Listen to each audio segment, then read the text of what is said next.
Olá, amigos. Nós estamos fazendo a leitura comentada do livro Pecados Espetaculares do pastor John Piper, conforme está aí na imagem, para que você possa conhecer e, se for possível, adquirir. É um livro excelente, vai edificar muito a tua vida. Hoje, o capítulo que nós vamos estudar é o capítulo 6, e ele trata do pecado dos irmãos de José, aquele pecado da venda de José. Vamos ver o que isso significa, o que representa para nós, para a Igreja de Cristo. Voltando um pouco antes de José, nós temos que voltar lá em Abrão. Quando Deus escolheu Abrão para formar uma nação, conforme está em Gênesis 12, de 1 a 3, leamos.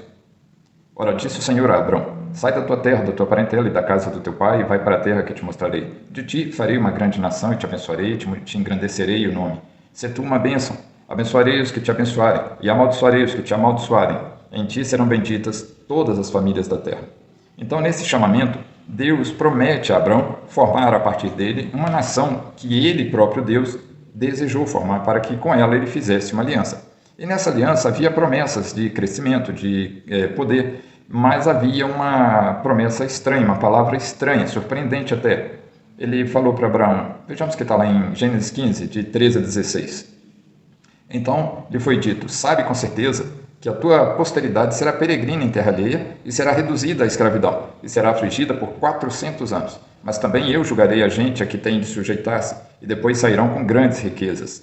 E tu irás para os teus pais em paz, serás sepultado em ditosa velhice. Na quarta geração tornarão para aqui, porque não se encheu ainda a medida da iniquidade dos amorreus. Então ali a gente vê que Deus chama Abrão para constituir uma nação, faz uma promessa, uma aliança com ele, que ele seria o Deus dele e que esse povo seria o povo desse Deus, o povo escolhido desse Deus. Mas vem essa promessa estranha. Como assim? Seremos peregrinos em terra estranha por 400 anos e, além disso, ainda seremos subjugados em escravidão. E foi o que aconteceu. E por que Deus fez esse afastamento? Por que Deus estabeleceu essa condição, essa situação para o povo de Israel? Bem, quando ele chamou Abrão, Abrão era um casal, era ele e Sara, ou Sarai. E dali deveria crescer uma nação, mas até que tivesse uma população para formar um povo, isso demoraria um tempo. E naquela região ali do Oriente Médio, o local mais seguro para isso acontecer seria dentro do Egito, que era, na ocasião, um país forte e respeitado. Havia ali nas margens do Nilo, naquela região, muita fartura. Então Deus providenciou para que o povo estivesse ali abrigado, aqueles primeiros descendentes de Abrão, e fossem então, tivesse uma condição favorável para eles se multiplicarem e crescerem enquanto nação. Também, enquanto eles estiveram ali, particularmente no período em que eles foram subjugados à servidão e escravidão, eles então foram assim subjugados porque eles pertenciam à descendência de Abrão, eles eram os judeus, e isso distinguia aquele grupamento de pessoas do resto das pessoas do país.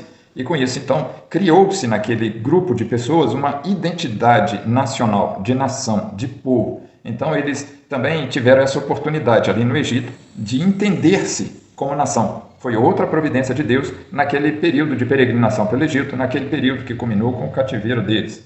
A terceira coisa também que é importante, que Deus colocou eles ali no Egito, para a gente entender, é que ali no Egito, na condição de servidão, eles então tiveram um desejo intenso de voltar para a terra prometida. Porque enquanto eles estavam abrigados no Egito, com a fartura do Egito, com o clima do Egito ali na região do Nilo, com tudo que eles precisavam, estava muito bom para que sair dali. Mas Deus não havia criado um povo para viver no Egito, mas ele havia prometido a Abrão que daria a terra de Canaã para aquele povo. Então aquele povo que cresceu e criou uma identidade nacional dentro do Egito, agora ele precisava sair do Egito. E então essa condição de servidão criou naquele povo uma angústia, um desejo intenso de fugir dali, de sair dali. Mas sair dali para onde? Nada melhor do que voltar para casa. E onde era a casa deles? Era a terra de Canaã que fora prometida por Deus a Abraão, seu pai.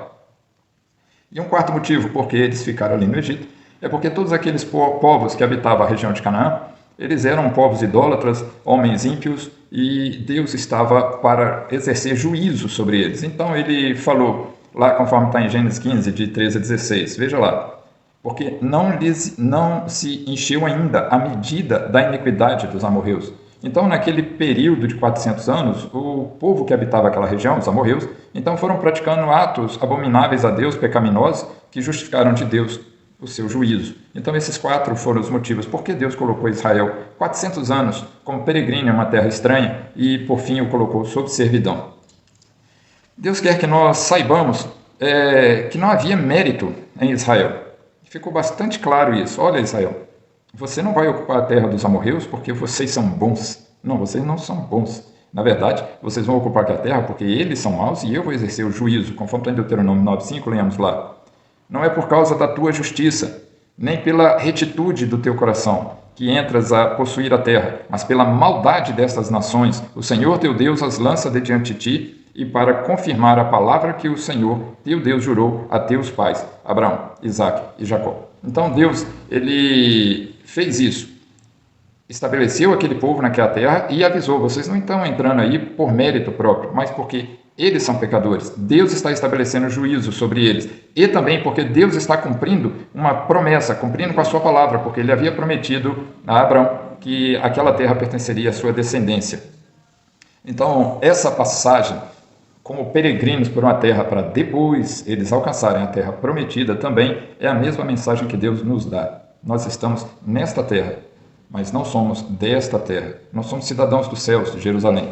Então, essa aflição, esse momento de 400 anos ali no Egito, não foi por acaso. Ele foi planejado por Deus antes que o povo ocupasse a terra prometida, né? E também nós temos que considerar que 400 anos é um tempo longo, mas é um tempo limitado, acaba.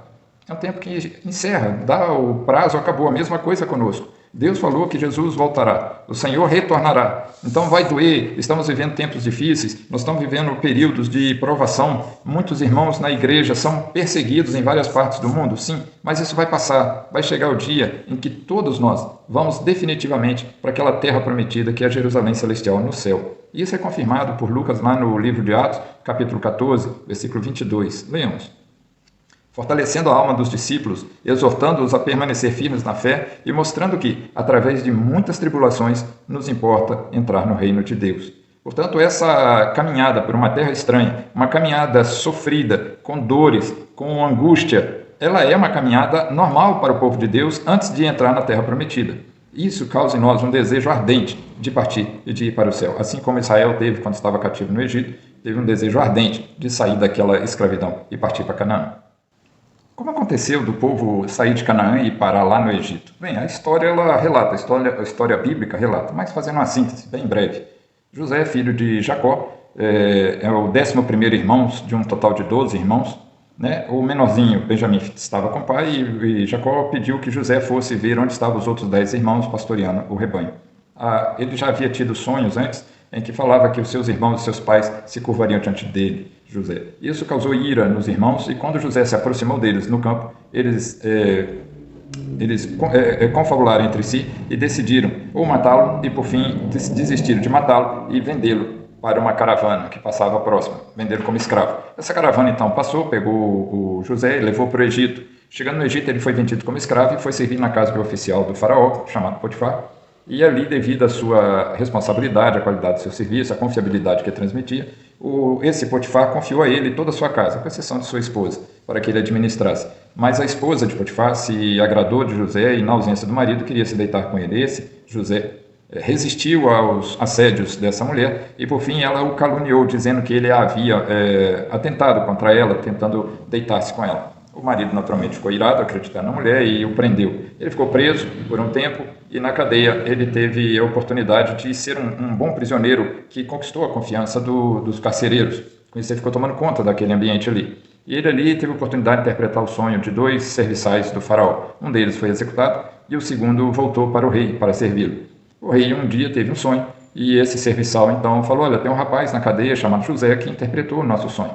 E aí ele foi chamado. Ao interpretar o sonho do faraó, o faraó ficou muito admirado com aquela capacidade dele. Ele pediu conselho, o que eu devo fazer? E ele deu um bom conselho para o faraó, que era garantir, estocar alimentos para um período de estiagem, de seca, de fome que estava por chegar.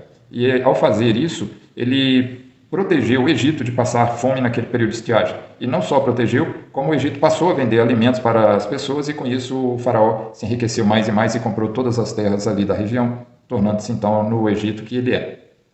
Com isso, José ele se tornou o governador do Egito. E ao ser o governador do Egito e ao vender alimentos para a sua família, que não sabia que ele estava vivo, ele então se deu a conhecer e chamou a sua família. Eles foram habitar na região do Egito e passaram a viver ali. Foi quando começou então esse período de 400 anos que terminou pelo cativeiro de Israel.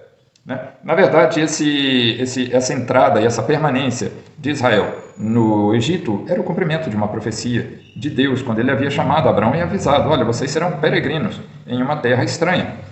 E o que Deus quer nos ensinar com essa permanência de Israel numa terra estranha? Bem, a primeira coisa que ele quer ensinar, que ele cumpre as suas promessas. Ele falou que eles iriam para a terra estranha e seriam subjugados à escravidão, e de fato isso aconteceu.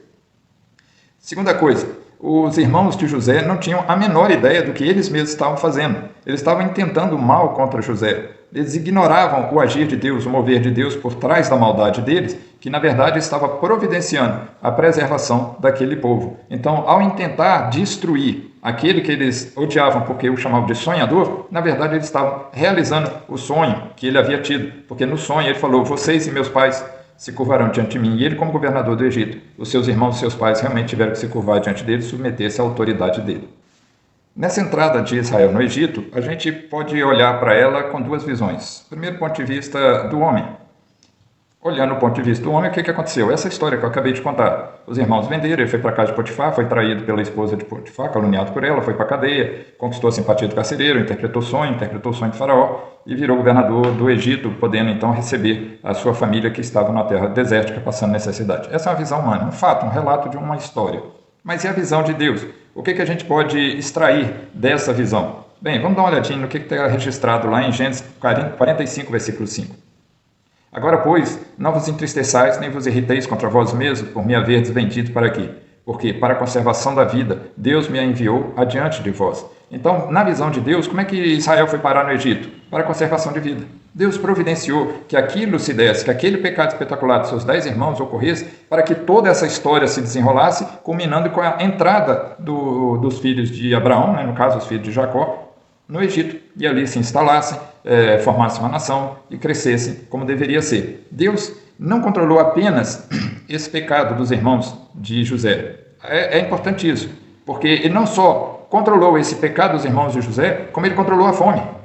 Porque não houvesse a fome, ninguém iria para o Egito. Então Deus, além disso, controlou esse evento da fome. Veja o que está em Salmo 105, versículos 16 e 17.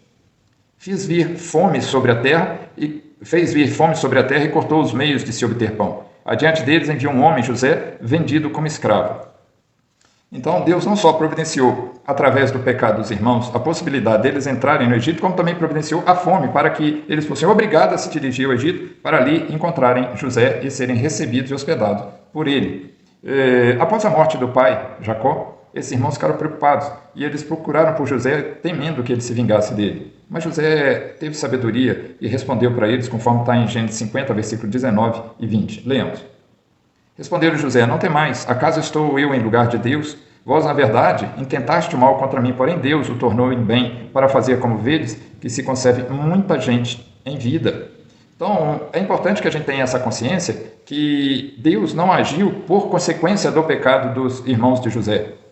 Deus providenciou que, através do pecado dos irmãos de José, Deus providenciou que, através daquele período de fome, Israel fosse preservado, crescesse, se fortalecesse, se constituísse em nação e, posteriormente, viesse a sair do Egito. Então, é importante que a gente entenda que o ato de maldade dos irmãos, nesse ato havia dois objetivos. Primeiro, os irmãos planejavam o mal, mas, paralelamente, naquele ato de maldade, Deus planejava o bem. E é sempre bom, é importante a gente realçar que o que um homem ou o diabo intentam fazer para o mal, Deus planeja um bem maior. O homem pode intentar o mal, o homem pode fazer o mal, o diabo pode intentar o mal, o diabo pode fazer o mal, mas atrás daquele ato maligno, Deus sempre está agindo de forma benigna, de uma forma maior. E nesse caso aí da história de José, o bem maior foi a conservação da vida, conforme está em Gênesis 45, 5. Para a conservação da vida, Deus me enviou adiante de vós. Né? E mais importante ainda, nesse caso da conservação da vida, é porque era a conservação da vida do povo da aliança, povo do qual viria no futuro o nosso Redentor, o leão da tribo de Judá, o nosso Senhor Jesus Cristo.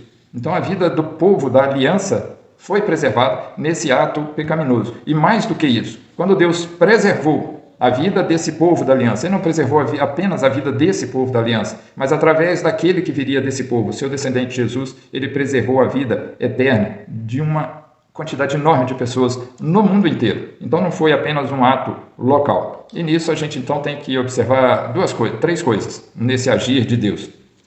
Primeiro, o padrão do sofrimento.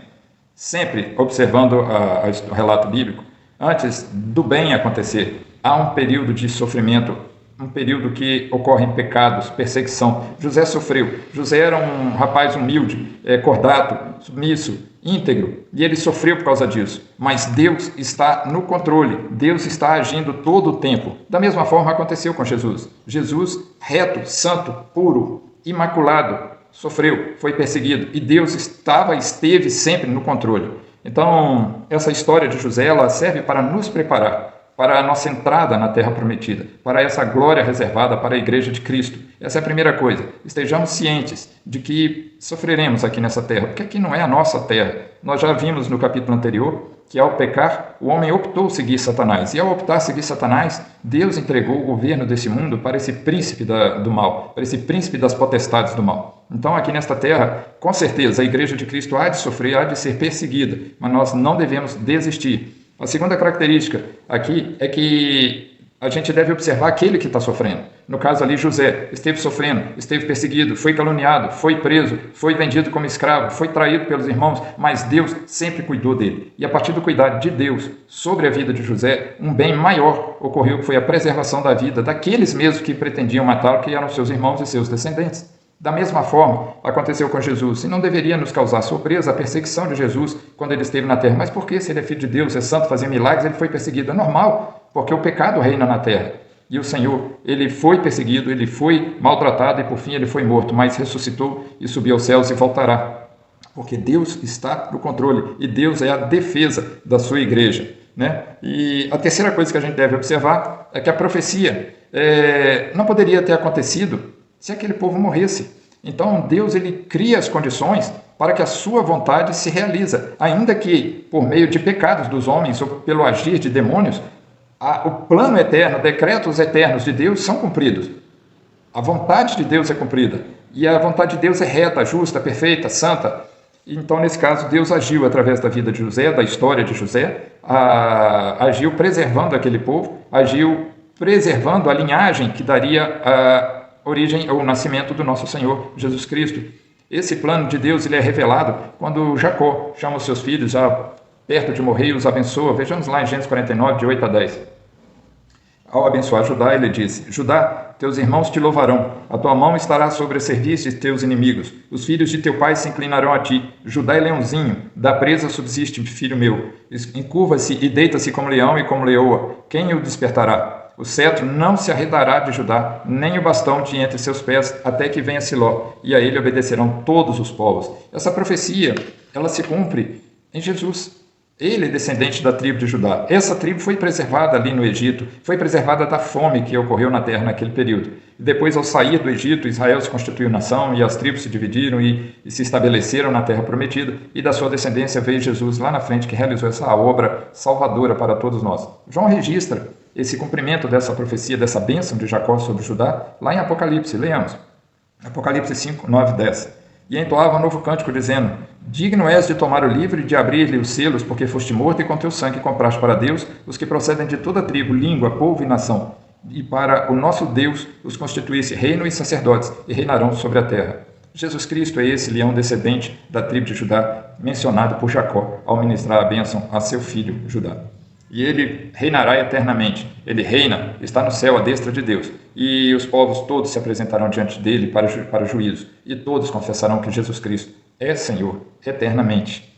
Essa palavra, ela é interessante, esse pecado espetacular citado pelo pastor John Piper, porque ele nos alerta que nós passaremos aqui nesta terra como peregrinos numa terra estranha, sofreremos as influências e as consequências de estarmos aqui nesta terra. Então, coisas boas nos acontecerão pelas misericórdias de Deus, pela providência, pela graça divina, mas coisas ruins também nos acontecerão pelo agir do pecado, pelo agir de Satanás, pelo agir do príncipe das trevas, pelo agir do mundo que está fora de Cristo. Mas isso não deve ser para nós um desestímulo, antes pelo contrário, espelhado no que aconteceu com o povo de Israel, que foi preservado por Deus no Egito. Nós estamos seguros de que Deus está nos preservando. Espero que esse estudo tenha sido útil para você, estimulante, e nós vamos continuar fazendo a leitura dos demais capítulos. Convido você a nos acompanhar. Inscreva-se em nosso canal aqui embaixo e ative o sininho da notificação para que você seja avisado quando publicar um novo vídeo. Fica com Deus, Deus nos abençoe a todos. Tchau, tchau.